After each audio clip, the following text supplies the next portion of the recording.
Bir necha yillar o'tdi, ammo u hali ham sizni xayollaringizdan ketmayaptimi? Buyuk Getsbi.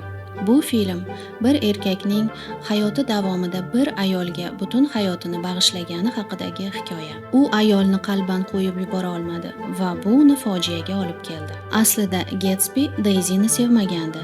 U faqat xayollarida yaratgan obrazni sevgandi. Agar sizda ham og'riqli muhabbat qissasi bor bo'lsa, biling, sizda ham xuddi shunday. Aslida siz uni emas, u sizga bergan hissiyotlar, zavq va o'zingizga bo'lgan muhabbatni his qildirgani uchun, shuning uchun unga bog'lanib qolgansiz.